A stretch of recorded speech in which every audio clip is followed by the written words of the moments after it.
Welcome, everyone. I have the great honor to do two introductions, one for our beloved President, Sister Carol Jean Vale, as well as our 29th Annual Biomedical Distinguished Lecture Speaker, Dr. Thomas Kaminsky. So, as you all know, Sister Carol Jean Vale has been our president for 30 years, and she's not only presided over the growth of our college in terms of the undergraduate division, but also working with Kathleen Anderson and others, establishing the Continuing and Professional Studies Division, as well as the Graduate Division, including the first doctoral program here, which I'm a faculty member in. We have a lot of our students here who are thrilled because they got to have a 3-hour class with me today to attend this lecture. Okay, so Sister Carol Jean Vale, I just want to say how much we appreciate your leadership and support, as well as the culture of the Sisters of St. Joseph, including the fundamental tenet of the Dear Neighbor, which created the conditions that led to the formation of the Center for Concussion Education and Research of Chestnut Hill College. So we are deeply grateful for your support and all of your guidance, and the fact that you're a sports fan certainly doesn't hurt either. So Sister Carol Jean Vale, welcome.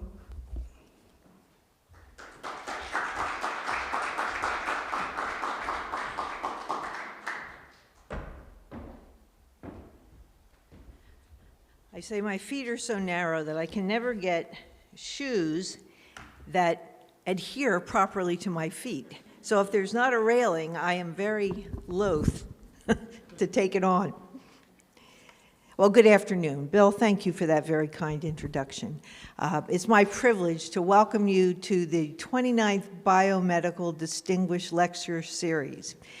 The visionary idea of Professor Lakshmi Atchison has grown in value throughout these 29 years as students, faculty, and staff alike have benefited from the expertise, kindness, and friendship of those who have provided this lecture. Nobel Prize winners, Lasker Award recipients, and outstanding physicians and scientists from various parts of the country and abroad have come to campus to share their luster and their brilliance with the college community. Lakshmi, we cannot thank you enough for introducing and continuing to shepherd this invaluable series for the college. This afternoon, we will be treated to a lecture by yet another individual who is renowned in his profession, Dr. Thomas Kaminsky, who will share his expertise on the implications of repetitive head impacts in sports. This lecture is co-sponsored by the Center for Natural and Behavioral Sciences and the college's Center for Concussion and Research, with the support and interest of the athletic department. It is always noteworthy when departments and centers collaborate to provide the college community with high-quality programming, and today is no exception. Our Natural and Behavioral Sciences Center is well known for the excellence of its graduates and their success in their respective professional fields.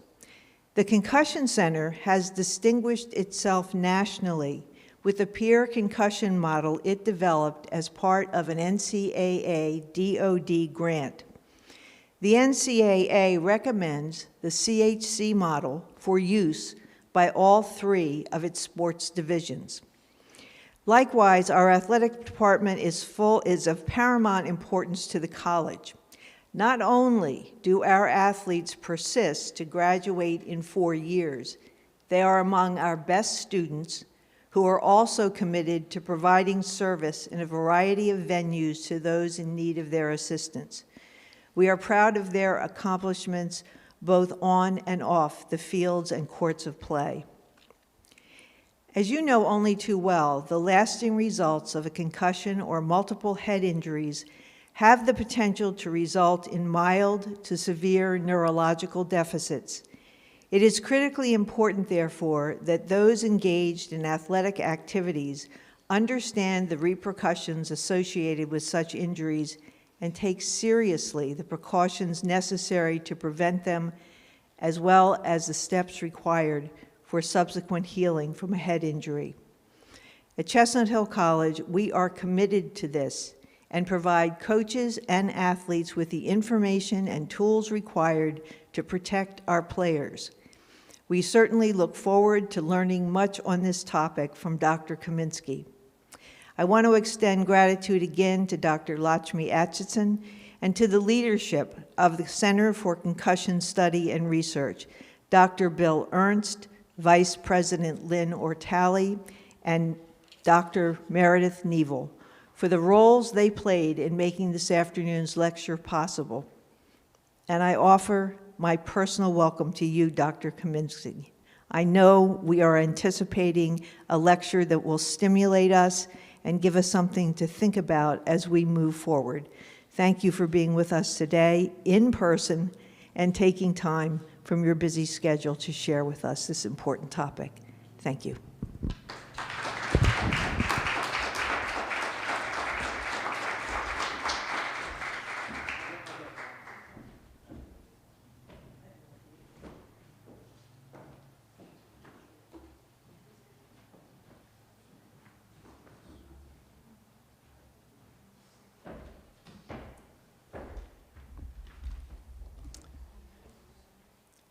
Good afternoon. I'm Chris Doherty, Vice President for Academic Affairs and Dean of the Faculty here at Chestnut Hill College, and I'd like to also convey my appreciation, as Sister Carol did, and Bill also did. First, Sister Carol, for your leadership and inspiration for the Biomedical Distinguished Lecture Series. Dr. Atchison, for all of your work in making this series a signature event each year for the college and for those of us who have the privilege of attending. Dr. Kaminsky, great to have you as part of our community today, and thanks to everyone else who participated in meeting with you today. Hopefully it gave you a flavor of all the wonderful things that are happening here at the college. Also, thanks for all of the work that occurs in the Center for Concussion Education and Outreach. Bill, Lynn, Meredith, leadership in that area, just terrific to see that and have that as part of the many wonderful things that we do here at the college.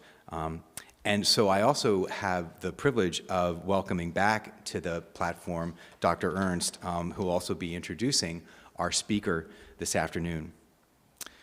Dr. William Ernst is a clinical neuropsychologist who co-led a team that was awarded funding for the National Collegiate Athletic Association Department of Defense Mind Matters Educational Programs Challenge to develop a novel peer concussion education program.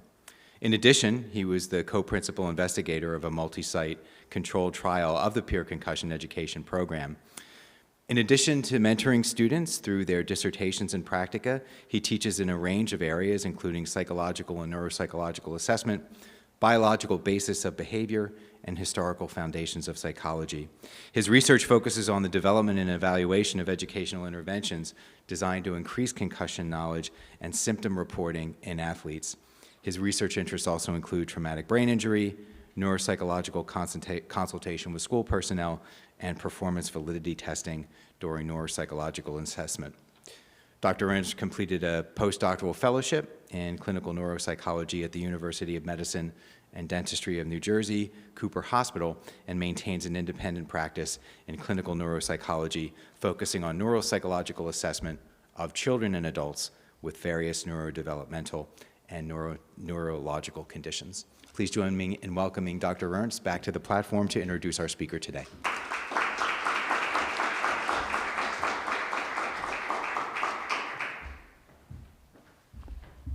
Thank you, Dr. Dockery, for such a kind introduction. A couple of brief acknowledgments. We're very fortunate here, and one of the reasons why the Center for Concussion Education Research has done so well is my chairperson, Dr. Cheryl Rothery, who mentors, supports, is extremely flexible, and gives me the space to do all these other things that I'm able to do. So thank you so much, Dr. Rothery. Our Dean, B.J. Cunningham, who along that line is very creative and supportive in our endeavors. We're very blessed with an athletic director, Jesse Balser, who cares equally about athletic success, academic success, safety, and success as a human being. You are really an inspiration, along with your coaching and your sports medicine staff. We're very lucky to have you here, Jesse. You were also a really good basketball player back in the day, too, so I'll just point that out. All right, I'm always going to have a few jokes, so I won't get too carried away. My students know how that can be. I'd like to also thank, as Sister Carol mentioned, my partners and collaborators at the Concussion Center, Dr. Meredith Neville and Dr. Lynn Ortali. I'm really glad I ran into Lynn in the dessert line 6 years ago with an idea I had for concussion education, and that really kind of worked out, didn't it? But Lynn is really wonderful. She's one of the rare people out there that will do anything that needs to be done to facilitate our success. So thank you, Lynn, for everything. Last but not least, Lakshmi Atchison, professor of biology. She's obviously led this biomedical distinguished lecture series for 29 years. Dr. Atchison has presided over a lecture series that has brought world-renowned scientists and clinicians to Chestnut Hill College, including 3 Nobel laureates. The Biomedical Distinguished Lecture Series is a highlight of academic life at the college. You are so generous and kind to allow our Concussion Center to partner with you. So I am your pupil, and I am incredibly grateful for everything that you've done, and it is an honor to serve with you on this faculty. Thank you so much. Okay, now, it's my honor to introduce Dr. Thomas Kaminsky as the 29th Annual Biomedical Distinguished Lecture Series speaker. Thomas Kaminsky, PhD, ATC, is currently Professor and Director of Athletic Training Education at the University of Delaware. He graduated from Marietta College with a BS degree in sports medicine, completed his MS degree in exercise and sports science from the University of Arizona, and earned his PhD in sports medicine from the University of Virginia. Dr. Kaminsky has the distinct honor of holding fellowship status in the National Academy of Kinesiology, the American College of Sports Medicine, and the National Athletic Trainers Association. Also, he was a recipient of the Distinguished Educator Award, the Most Distinguished Athletic Trainer Award, and the Medal for Distinguished Athletic Training Research, all from the National Athletic Trainers Association. So, clinical, research, and education, and that is a rare thing. To be honored in any one of those, but in all 3, is a tremendous accomplishment. In addition, Dr. Kaminsky has over 150 peer-reviewed journal publications that have appeared in a wide range of journals, including the American Journal of Sports Medicine, the Journal of Athletic Training, and the Archives of Physical Medicine and Rehabilitation. He served as a co-PI on the landmark NCAA DoD CARE Consortium project, examining the natural history of concussion in intercollegiate sports at the University of Delaware. Dr. Kaminsky is a leading expert on issues related to purposeful heading in soccer. He partnered with the United States Soccer Federation and the United Soccer Coaches Association to ensure that youth soccer participants are safe, especially during purposeful heading. His online educational and diploma course titled Get Ahead Safely in Soccer is a foundational course for youth soccer coaches in the United States and abroad. The title of his lecture is Trying to Stay Ahead of the Curve, the Implications of Repetitive Head Impacts in Sport on Long-Term Neurological Outcomes, especially in the sport of soccer. And I'll say this, after spending the day with him, he is as distinguished as he is humble, a very kind person. It's a thrill to have you here. Everyone, please welcome Dr. Thomas Kaminsky.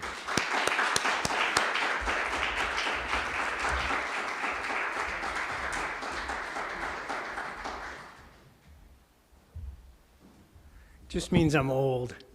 It's a good thing this is in 30-point font, too, so I can see it.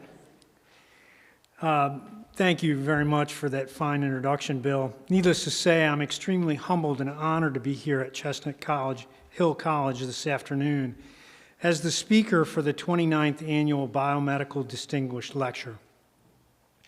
A sincere thanks for the warm welcome I received here today, and especially to your president, Sister Carol Jean Vale.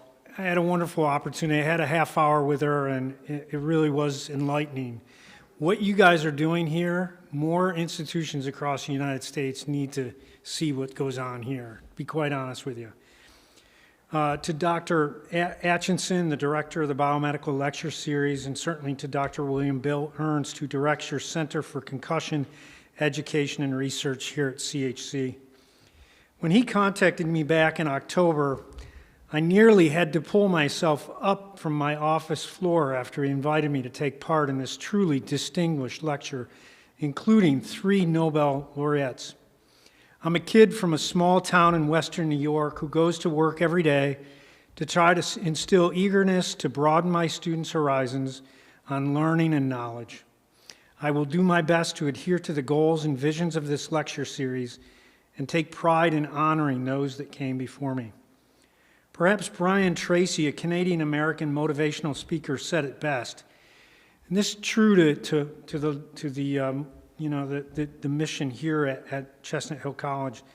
Successful people are always looking for opportunities to help others. Unsuccessful people are always asking, what's in it for me? A lot of truth to that.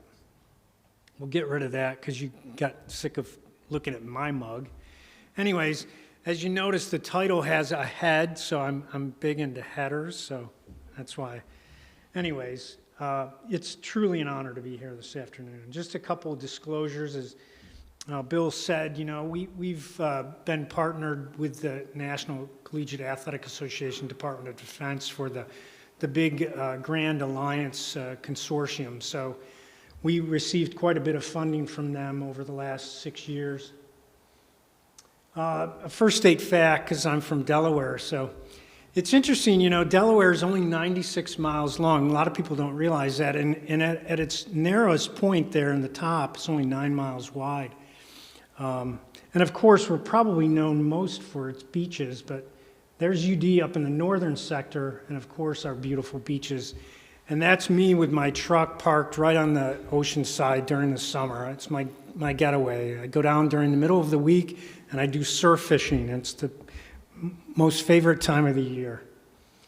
So I've got a couple videos here I just want to show you by two of probably the best headers in the game. The first, of course, is Abby Wambach. You can see this player here. I think that was in the FIFA World Cup a few years back. She was probably at the height of her career then. And just look as she, just truly an art. And then this is Ronaldo here. Another beautiful feed. And they just make it look effortless. So it's like, why do you want to ban such an important technical skill in the sport of soccer? But there are pundits out there who want nothing to do with heading. And so I've literally spent the last 30 years of my life looking at this. Is it safe? Is it not? So, a lot of people think, well, if you head the ball, you're going to get a concussion. Well, that's usually not the case, okay? Heading a ball doesn't cause a concussion. What we're concerned about is the repetitive headers that occur over a period of time. And that's what I'll talk to you about here in a few more slides. But most people think, oh, you head the ball, you're going to get a concussion. That's truly not the case. These are the troublesome hits in the sport of soccer. So this first one is actually Abby. She was playing in a women's professional league game. That's her tracking back. So she's running, she's in the white jersey. Now watch what happens. Her teammate kicked the ball. Her teammate was going to clear the ball to the other end, and Abby wasn't even looking, and the next thing you know, it hit her in the head, and so she went down. And it's interesting, she got on social media the next day because she actually stayed in the game. Clearly she is concussed here. She should have come out. The rules have changed since this happened, but she clearly was concussed. She should have been taken out of the game. But she stayed in the game, so she went on social media the next day and she said, I shouldn't have done that. I should have come out of the game, etc. Now, another one that I'll show you here, this happened in a high school soccer game. And I'm playing the sound in this because I think it's important you hear the sound. So right here as the ball goes up, watch. That's how concussions in soccer typically happen, is they're going up for the act of heading, and instead of hitting the ball, they hit each other's noggins. So they hit each other's head. And so that That's how they're produced. That's how concussions are produced. So from errant balls or going up and hitting someone else, elbow, head, etc. Now, in the sport of football, different story. So you're going to watch this quarterback here. Watch as he lands. Watch his arms come up. In the medical world, we call that the classic fencing response. The fencing response is an innate protective response. We tend to do this to protect ourselves. And you can clearly see that he's undergoing that fencing response. Clearly concussed. Head hits the turf. Now, the athletic training staff for the Houston Texans could see that because in Houston, where the Texans play, they have one of the largest scoreboards in the world. So all they needed to do was look up at the replay, and they could clearly see that he's concussed. This athlete went back into the game. Back into the game. Are you kidding me? The stakes, I don't care how high they are. That athlete did not need to go back because clearly that's a concussion. That's actually at the cerebellum level, so it's very deep, very well protected spot of the brain. And it was clearly concussed, and that's why they go into that fencing response. Here's another one from a University of Texas football game. So watch this one. You can clearly see that this athlete has a concussion, and it's right near the Texas sideline. So you'll see it in slow-mo here coming up. Watch his head hit the turf. Clearly concussed, and yet he went back into the game. Now, a few years ago, I spoke at a meeting in Texas, and I was about run out of town because I made light of that. It's like, no, I don't care where you're from, that athlete should have come out of the game. So when we look at the contemporary definition of sport-related concussion, it comes from Latin commotio. So commotio means to shake. Here, in this case, it's shaking the brain. Okay?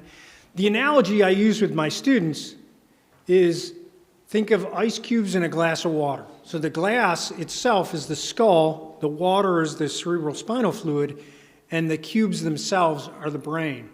And when you shake that, obviously it goes across and clinks against the side of the cup. Well, that's basically what happens in a concussion. So you get this commotio, you get this movement, this vibration. This definition has actually changed through the years to simplify. This was from our 2012 meeting in the Concussion and Sport Group, lengthy definition, but we need to simplify it. So when we look at sport-related concussion in the United States, it's interesting when you look at the CDC numbers, concussion is actually placed in this group with the others, right? The struck by, that includes sports, so 19%. But you can see the majority of concussions in the United States happen due to falls or motor vehicle accidents. But when we break that out, we take that sports out and we look at it in terms of the actual data here, you can see that both men's and women's soccer have a very high incidence of concussion. Second to football. Football is the big blue box. American football makes sense, right? Guys running around like gladiators hitting their heads. They're going to have more concussions. The other interesting fact from this little slide here is you can see men's and women's basketball carry a high level of concussion risk. Most people don't think that, but men's and women's basketball do have a high concussion risk. Okay? So you see, as a scholar, as a researcher, you kind of tend to migrate towards those sports that are going to provide you with an ample number of, potential subjects. So this is some data from, it's old data, but nonetheless, I bring it here to point out the fact that a lot of concussions in soccer are due to the act of heading the ball, okay? Going up these aerial challenges. It's not from the ball hitting the head, it's from my head hitting something else. Another head, elbow, shoulder, landing on the ground, okay? So, the heading gets a bad rap, so to speak, but it really is not due to the ball hitting the head. It's that these concussions come about. This is a paper that we just recently published looking at mechanisms of injury from the concussion project, the CARE project. And you can kind of see there that a lot of them are due to the aerial challenges, by collisions, aerial challenges in the air. This is how these concussions are occurring. This is a more recent paper. I actually read it last week, and I thought, I've got to put this into my talk because I really like it. I'm going to teach it to my students, too. It's called the pentagram of concussion. And so these researchers went and they looked at, some of the things, the telltale signs of concussion. And as you know, a pentagram is a 5-sided star. So here they show the areas that most likely have produced a concussion. And you see the first two things there are fencing, that fencing response, or seizures are classic signs of concussion. So, to teach my students that's vitally important. If they see those signs, that athlete does not go back to competition. They have a concussion.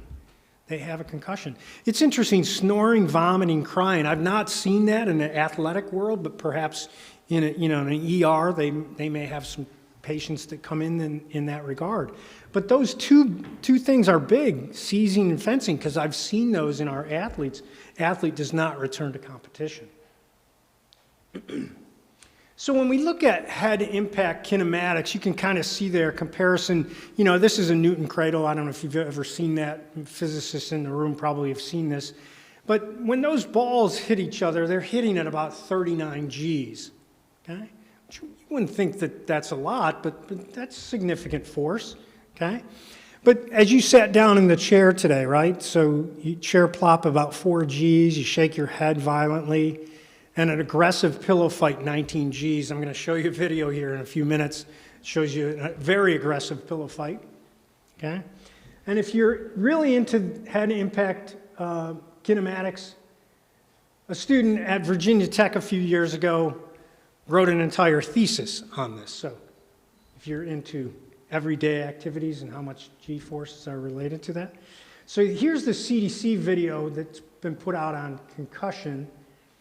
And it's probably a little robust because, quite frankly, the brain probably is not moving that much in the brain. Maybe in severe car accident impacts it would.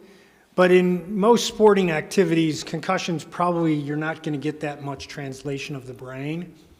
But again, for purposes here, you see the brain is moving in there, and depending on what part of the brain is going to be impacted, those are going to be the overt signs that you see in the athlete that's been concussed. So another way of looking at it is, it's interesting, Bill talked earlier about, bringing, I think you said you went to an elementary school class and you bring an egg in there. If you shake the egg hard enough, you have an egg, you shake it hard enough, that yolk will break, okay? So you kind of liken it to that, right? To a concussion. But what's interesting is if I had this Jell-O mold and I had it here on a plate and I shook it in this forward-backward fashion, those are called linear forces, it's not that traumatic, okay? The Jell-O will move. But if I took the plate and I moved it like this, like I'm driving a car, it will fall off the plate and you'll have a mess on the floor. And those are the rotational impacts that we're most concerned about in sport, whether it's football, whether it's soccer, whether it's boxing, etc. Those rotational forces seem to be the more severe impacts when it comes to head impact biomechanics. So here's the pillow fight. So this has been a West Point tradition when the plebes, as they're known, after they go through this summer training, 7, 8, 9 weeks of summer training, at the end of it, they have this big pillow fight. Well, back in 2015, which happened to be the first year of the NCAA concussion project, and West Point was part of that, they had this pillow fight, and here are America's finest. So those pillows have more than just feathery, soft pillow stuff inside them. They had helmets and they had metal. What are you guys doing? So you can see it turned into chaos. They had over 30 concussions. Now, it's interesting because as part of our NCAA CARE project, we actually had to include concussions that happened outside of athletics. So immediately, West Point went off the charts with 30 concussions outside of athletics. Just bizarre. The only reason I show you this is that basically rotational linear forces on the X and Y axis there, but as these exposures accumulate through time, the brain is at greater danger. Without question, the brain is at greater danger. So this kind of catches my attention as someone who studies youth soccer, is that do they really need to have these exposures when they're young? And especially the brain is developing when they're young as well, okay?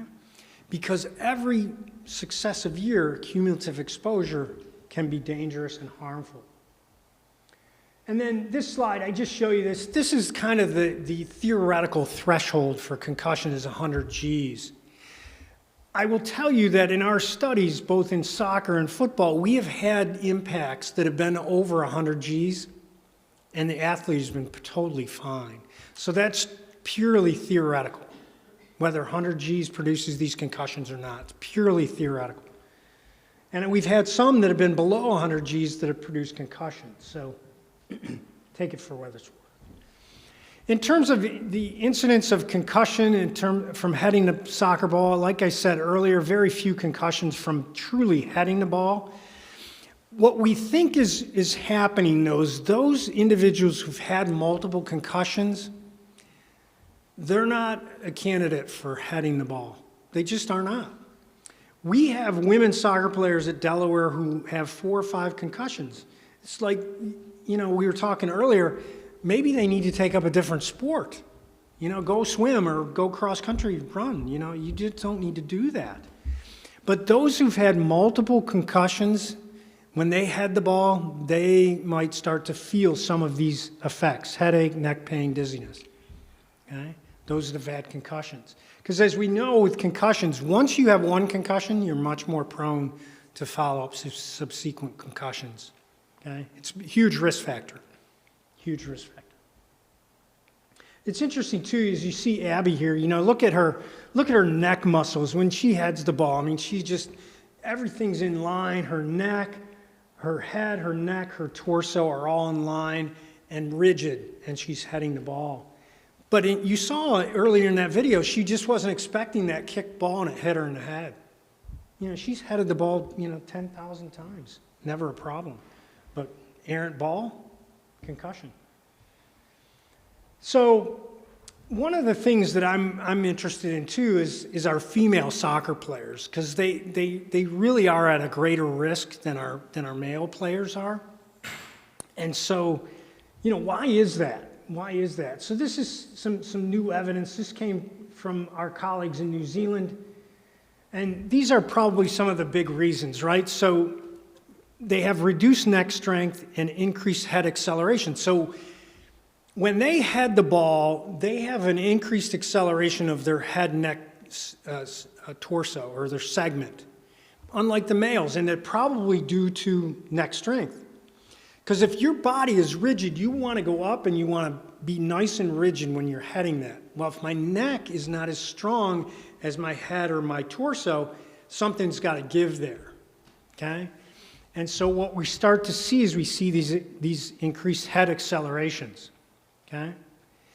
And then some argue that females may suffer more concussions in relation to ball-to-head impacts, and there very well could be a hormonal link to increase concussion rates in our female athletes.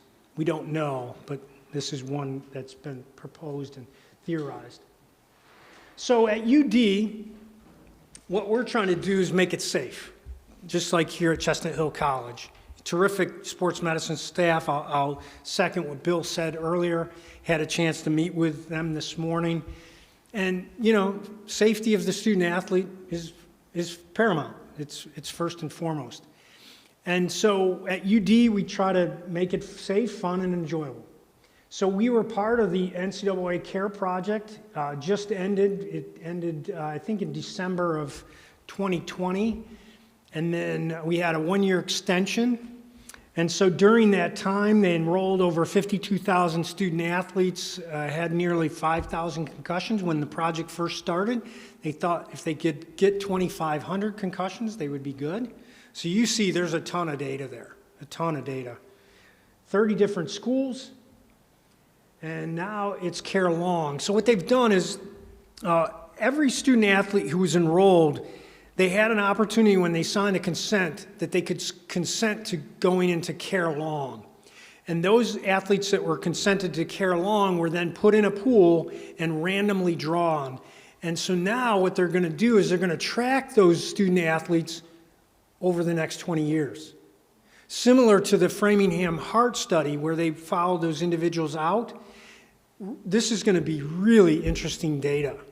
Football, all student athletes are part of this population. So it's going to be interesting to see what happens to them 20 years from now as they track them out. Okay. So this was the Grand Alliance. These were all the member schools. Delaware was the only classic, what we would refer to as the 1AA schools now, Football Championship Series, FCS. Okay. And for some unknown reason, we made it to the top of this pyramid, so we were thankful for that. But anyways, my colleague, Dr. Buckley, and myself, we were the co-PIs on it, and we were grateful to be part of this. And a good paper that talks about the methodology. I'm going to share a video that just kind of goes over what we did. So this is some of the baseline testing that we did. And we continue to do this. Even though the CARE project is done, we continue to do this testing. So this will give you a little bit of a glimpse of some of the tests that we did. So 5, 4, 3, 2, 1. This is called the balance error scoring system.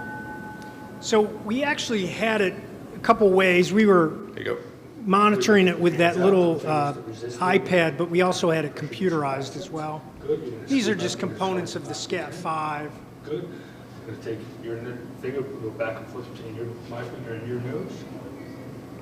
So these are just parts of the SCAT-5. That's right nose, right nose, left nose, 5 times exactly.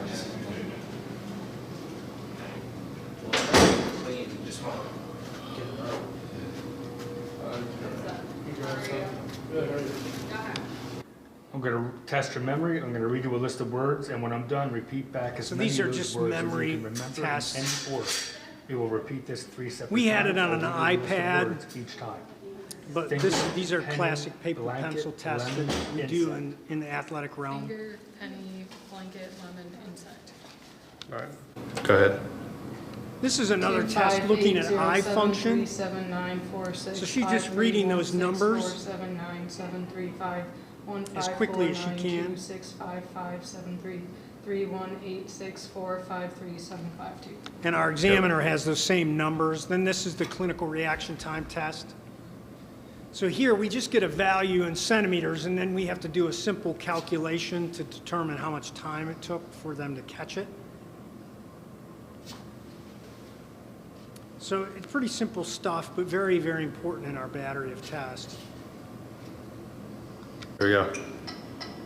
And then this is one real important part of our testing is the VOMS, the ocular motor screen. So we really are, we're focusing a lot on vision nowadays. Recording. So this is just another part of it. Now she'll swing her body. And at the end of this, you just ask the athlete if they have any symptoms related to concussion. Are they dizzy? Do they feel nauseated? Do they have a headache? And then near a point of convergence. So they're pretty simple tests and nothing real fancy. And then this is one of the tests that we think is very, very important. It's called tandem gait testing. So we use this more than our balance error scoring system testing. We think that we find that our data is a little bit better. So, nothing real extravagant there, but all of our athletes are baseline tested. So when they come in as freshmen, we get all of their baseline testing. So at UD, there's about 625 student athletes. And we test between 125 and 150 student athletes a year in this same protocol. And then if they get concussed, then we have their baseline data, and then we come back and we look at what they've done before. And our team physicians can make decisions based on that. So this is an interesting historical quote from W.H. Earls, written in the Journal of American Medical Association.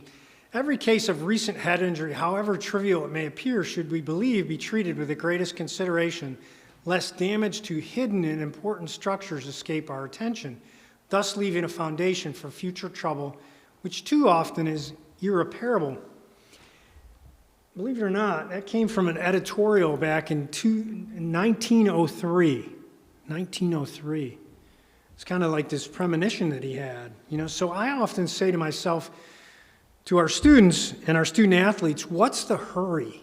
What's the hurry? You only get one brain, so what's the hurry? So we need to take our time with these and let the professionals deal with them and monitor them along. So, in our world, if an athlete gets a real bad, we call them syndesmotic sprains. My athletic training colleagues in the audience will understand what a syndesmotic sprain is. Syndesmotic sprain, typically we automatically say to ourselves, 4 to 6 weeks the athlete's going to be out. But for some unknown reason, they get a concussion on a Saturday football game, and immediately the mindset is, we've got to get them back to playing the next Saturday. Well, what's the hurry? The stakes are not that high. So anyways, the elephant in the room is the repetitive head impacts. Some people refer to them as repetitive subconcussive head impacts. The reason subconcussion is in there is because athletes who take these hits on the soccer field, football, they don't come out with a concussion. But what happens as those build up over time? That's a concern. That's a concern that we have. So the new terminology is RSHI. Some people just refer to them as RHI, repetitive head impacts.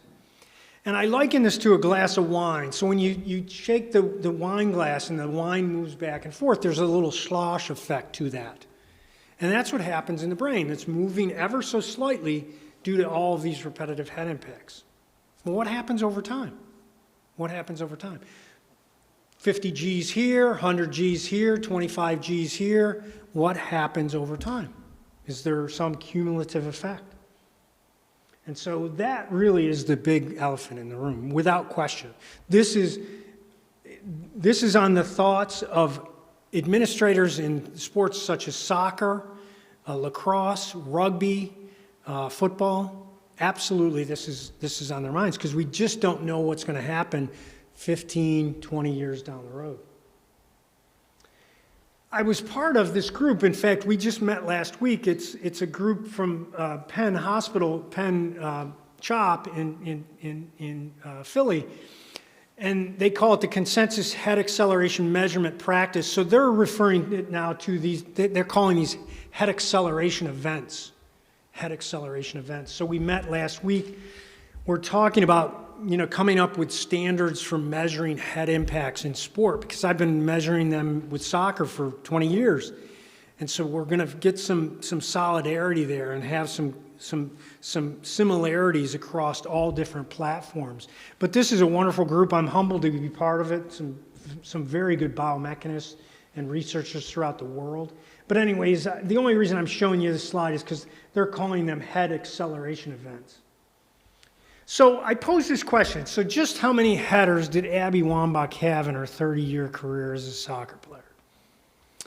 Well, she probably played as a youth. I'm sure she did. She went on to a really good career in high school at Our Lady of Mercy High School in Rochester, New York. And then from there, she also had 3 years with a travel team called the Rochester Spirit. And then from there, she came to the University of Florida, where I was at from 1996 to 2002. And I had a unique opportunity. I was in an academic role. I was directing our athletic training education program, but I had a unique role in which I was the athletic trainer to the women's soccer team. And so she came as a freshman, came to Florida, and was a free spirit, as free-spirited as she is today. And so she played, and during that time, I was actually tracking headers. I was on the sideline every game, every match, and we were tracking headers. And so I know from her collegiate career, she averaged probably 7.9, almost 8 headers per game, and then nearly 2 headers per practice. And then she went on to, a stellar professional career, and I'm extrapolating there. So, during her tenure, 30 plus years, I estimate that she probably had over 10,000 headers. That's a lot of headers. That's a lot of headers. So these are the ones that I'm most concerned about. Because granted, most kids play soccer, but by the time they get to high school, either they've given it up or there's no career past that. And then maybe a few, small subset goes to college, and then an even smaller subset goes to play in the professional level. So she's certainly in that area. So what does her brain look like today? I don't know. I can tell you this much. I had a chance to see her. She's on the, she's had a tough career. She's landed on very, very hard times. She was out in Portland. She got arrested for DUI. There were drugs in her car at the time. This was after she'd finished her career playing for the U.S. national team. She fell on hard times because Gatorade and Nike, they left her immediately, as they should have, So she reinvented herself. So she went on the speaking circuit, and in March of 2020, right before the pandemic hit, I had a chance to visit with her. My wife and I went to Wilmington, Delaware, at the Grand Theater in downtown Wilmington, and she was speaking. Motivational speaker. She spoke for about 45 minutes, and I'm like, is this the same Abby Wambach that I knew, as a college player? And we met, and just it was a wonderful, wonderful opportunity. And at that time, I said to her, Abby, let's get a CT scan or an MRI of your brain. Let's just take a look at it. She goes, Dr. K, when I'm ready, I'll call you. You'll be the first one I call. I'm not ready. I'm not ready. So she's nearly 40 now, but she's just not ready.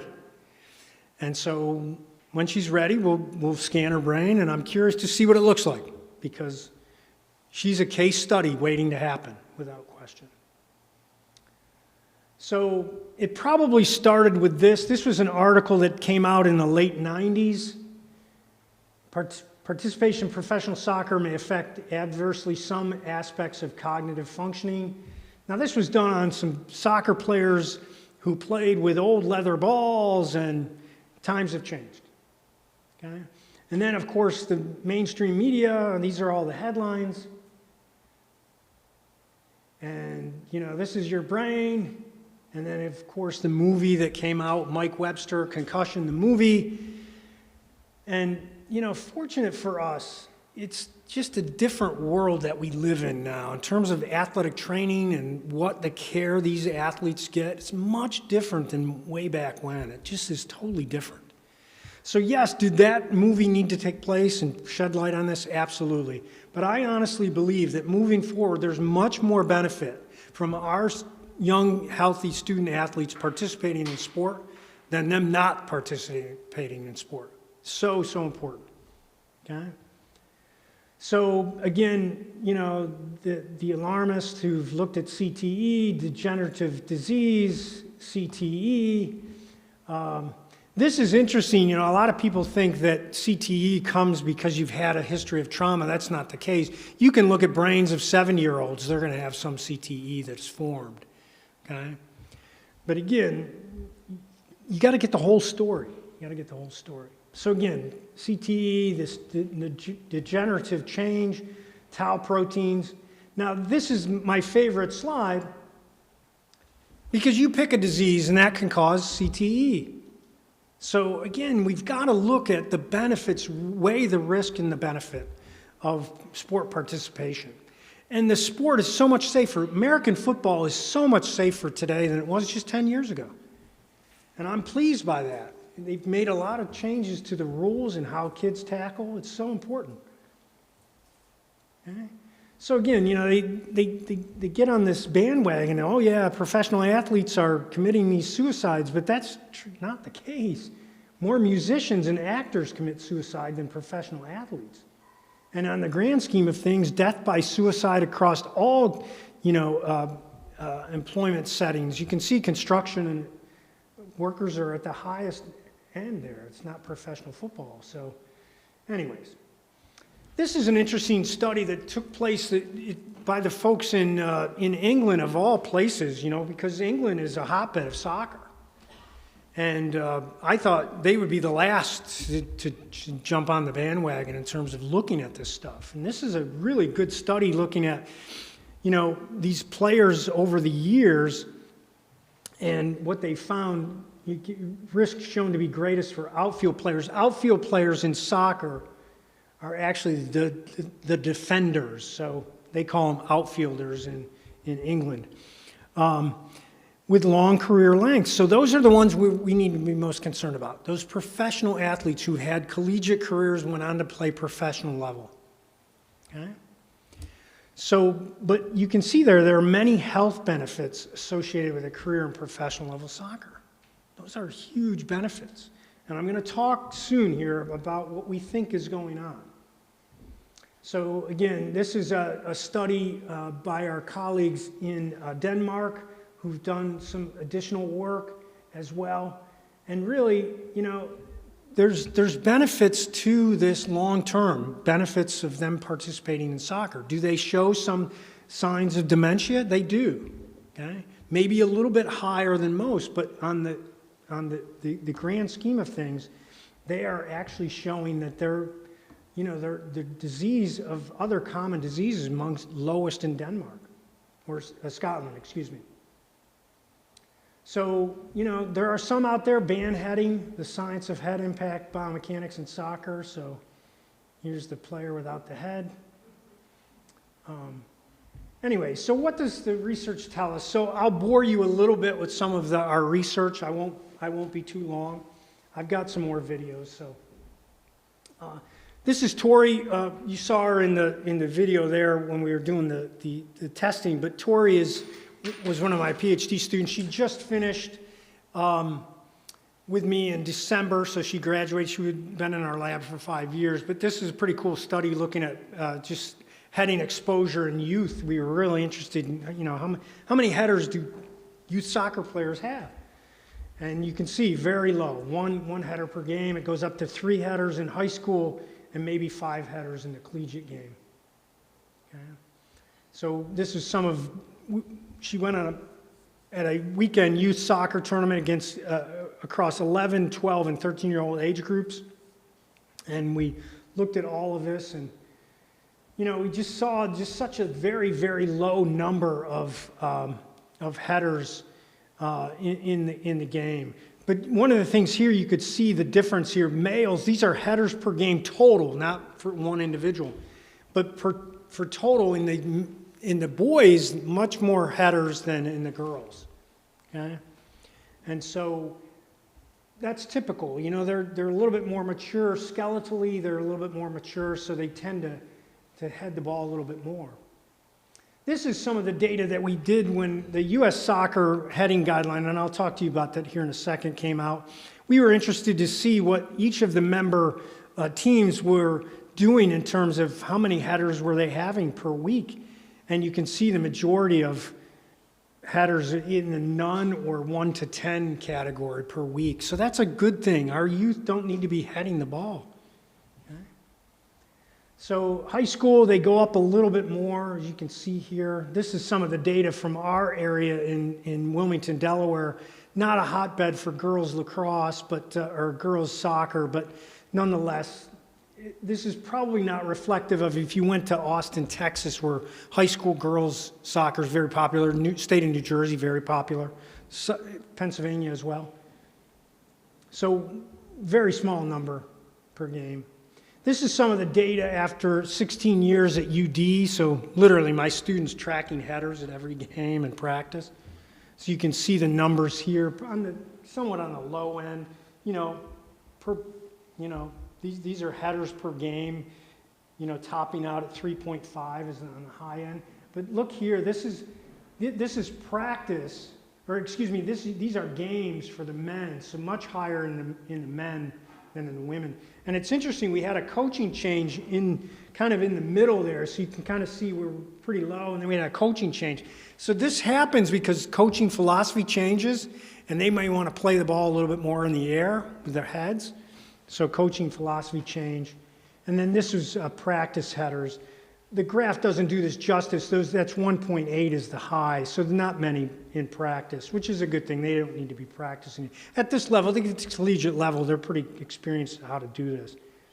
And very, very limited data at the professional level. There has been some studies that have come out recently where they're looking to a lot of these games are, broadcast on TV.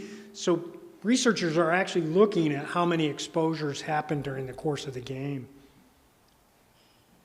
So these are our colleagues in Norway. This is, there's some high data here. There's a lot of headers per game. 1,100, that's amazing. But even at the lower age groups, 138, 423. Point I'm trying to make is that, in some countries, headers are taught more than others. Michael Lipton, he's a friend and a colleague. He's at the Einstein Medical Center up in New York, and he has the Einstein soccer study that looked at these soccer players. And these were adult soccer players in the city of New York. And he was able to pay them a lot of money to come in and get an MRI and look at their white matter in their brain. And so, he started to see that the greater their heading exposure translated into poorer MRI scanning. And so more on that here in a second. But, what we're starting to see this, symptoms, repeated intentional, unintentional head impacts, long-term exposure, neuropsychological function. And again, some new evidence here that's just, showing that neurological changes are going on, electrophysiological changes in the brain. And so, subconcussive head impacts, routine in soccer heading are associated with immediate measurable electrophysiological and cognitive impairments. And we're starting to see that. Immediately, we do see some cognitive impairments, but that's immediate. That usually goes away. It's short-lived. What we want to see is what happens years from now. Maybe those subtle impacts here, one-time exposure is not a big deal. So what we've done is and I'll share this with you, and I've got just 2 little more segments, and then we'll take some time for some questions. But I want to just share with you what we've been doing from a technological standpoint in terms of measuring head impacts. We've teamed up with Wake Forest, the Wake Forest School of Medicine. They've created actually a mouthpiece sensor. So we've graduated a little bit. You'll see here in a second, we've had headbands, but now we've graduated to a mouthpiece sensor. So they literally fit all of the sensor technology into that mouthpiece. And I've got a video here that's going to show you that. So we've got a study going on at UD with our collegiate players looking at this, measuring these head impacts. And then this is what these sensors look like. The mouthpiece is basically a set of accelerometers which measure linear acceleration, and gyroscopes. So you can see those into the mouthpiece there. Underneath are the batteries that power small little batteries. The device. And it has the ability to store data on a chip or also transmit it wirelessly. And then there are 2 sensors on the side which tell the mouthpiece that it's actually in a player's mouth. If it's not in the player's mouth, if they take it out and put it in their helmet, it actually turns off. And if a player wearing this mouthpiece gets hit, we can see the G-forces. They're stored both in the mouthpiece. The mouthpiece is basically a set of... It's kind of interesting technology to see how that accelerometer. Works. And so we've been using them in both our football players and our men's and women's soccer athletes as well. Especially our male players, they didn't want to wear this headband, male soccer players. The females, it's second nature because a lot of them wear a tie back for their hair anyways, so it was easy for them. So this is kind of some older technology that we used, but you'll see that here kind of in play. So our athletes would wear this, our female athletes, our male athletes did not wear this. So we would turn the sensor on. Each one had their own sensor. They would put it into that little headband. And then this was a telemetered signal that would come into our computer on the sideline. And so we would see that. So this is one of our soccer athletes that is putting it into her band. And then she would put it on. And then she would just practice. You know, it was second nature. We would see that it was on. We could see the signal was coming in. And then anytime she headed a ball, we would get that data. So, and then this is what some of the stuff that we've done in the laboratory setting. So we have a ball launcher that's set about 25 feet away, and they launch a ball, and the athlete's in there, and they're all wired up. So just, you know, helping us to kind of advance the science a little bit. So let me stop that video. And Jacqueline Cassis, she's at Ohio State now. She was one of my former PhD students. She's done a lot of work in this area, but we published quite a bit from this, looking at, you know, neck strength and rotational acceleration. And then this is another project that we did looking at some of our collegiate players and the scenarios where we saw the highest accelerations. And it's natural, if those of you who've ever played soccer, you know that, you know, when there's a goal kick and that ball is coming to center field, there's a lot of force of that ball as it's coming down out of the air. So naturally, you're going to see higher head accelerations.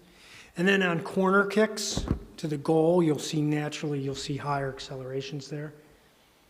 So, you know, this is intuitive. You know, low head neck segment mass is, you know, going back to why concussions are caused in the females, is that's typically the case. Is that, you know, this head neck segment is not very strong. And so if it's not strong, Newton's law of physics there, you know, head accelerations are going to go up. Okay? And then again, teaching head, neck, torso alignment, as you see in the videos coming up on our youth video, is very important. So why is this important to us? Well, you know, it's important and vital skill in soccer. Sensors are a good tool, but we need to have some video verification. In fact, our meeting last week, we talked about how to verify them, because there's a lot of error associated with the technology. We can make some comparisons, that's good. You know, heading in soccer, if done properly, it's probably not that bad. And again, we just don't know the downstream effects, you know. We'll see what happens with people like Abby Wambach. My colleague Declan Patton at Penn Chop in Philly, he's been doing some work on video confirmation. He's been looking at high school soccer, high school lacrosse. So he's been doing a lot of work in this area and verifying these. And the technology is getting better. We're getting better that our, you know, the sensors are actually picking up headers. So I'll finish with this, you know, just talk a little bit about the youth soccer program that I'm involved with, and Bill had mentioned earlier. In 2015, there was a lawsuit, a class action lawsuit in the state of California against U.S. Soccer. So basically some professionals got together, the administrators, basically U.S. Soccer, and they decided they were going to have these rules. So kids 10 and under can't head the ball at all. If you head the ball in a game, you're actually penalized with a free kick to the other team. But players 11 to 13, they could begin unlimited heading in games, and they were limited to 15 to 20 headers in practice. They policed themselves, so there's no one watching over them. They had to police themselves. And these were the rules, literally. They just rolled them out. No one gave them any guidance. And then players 14 and older, unlimited headers in practice and games. And as I mentioned, this was part of a class action lawsuit. So this is just to give you a little bit of flavor of the headers in these youth soccer. So, you know, there's a couple there that you see. It's not, you know, they're not really that violent. And then here's another one. This is just a little brief clip. So, there's not a lot of acceleration that's going on with those, okay? So, let's see. So, it's interesting that our colleagues, the English Football Association, they weren't on the bandwagon in 2015, but they have since come on the bandwagon, and their guidelines are even more restrictive than here in the United States. Shocking, absolutely shocking. Okay? So you can see here, U7 through U11 heading should not be introduced. U12 heading remains a low priority, maybe one session per month. U13, they expand from that. What will be interesting is to see as the World Cup play, kind of unfolds into the future, if the art of heading a soccer ball may, for some countries, may be even better skill than other countries. And perhaps the U.S. is going to lag behind because, our youth haven't been able to do that when they're younger. Whereas other countries, they teach them young. I had a colleague in Spain. He calls me up. He says, Tom, our kids are heading the ball at age 6 and 7. I said, are you kidding me? And this is what's taught in their academies. So, it's a different mindset in different countries. So their evidence was, or their response was good scientific evidence. U.S. soccer was not, but it made sense. As I mentioned to you earlier, I've been working with Dr. Lipton, and we just hit on this grant. So we're $5 million for 5 years with his group at Einstein Medical Center. But one of the things that we're really curious about is the mitigating effects of playing sport on concussion. And we think that those individuals who have a high VO2 max probably have built up a resiliency to concussion and repetitive head impacts that occur in soccer. And so we're going to test that hypothesis. So we're fortunate, it's going to give us $5 million to do that over 5 years. But we think that that really is an important concept because we need to be teaching. Activity is good, and we need to have some benefit of that. And we think that there is a benefit of that activity, that exercise, in mitigating repetitive head impacts to the brain. Stay tuned. 5 years, hopefully, we'll be able to answer that question. So lastly, I'll just introduce this. This is the Get Ahead Safely in Soccer. In today's world, you have to come up with, catchy phrases. So I was actually flying back from an NCAA meeting in Indianapolis, and it hit me ahead. So I called Abby, and I said, what do you think about this, Abby? And she said, yeah, that's a great idea. Let's go with it.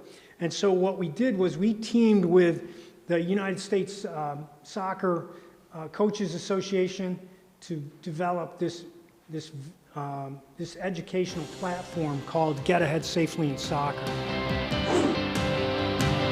This is a free course, so anybody in the world can take this. And so we teach, the basic skills of heading a soccer ball.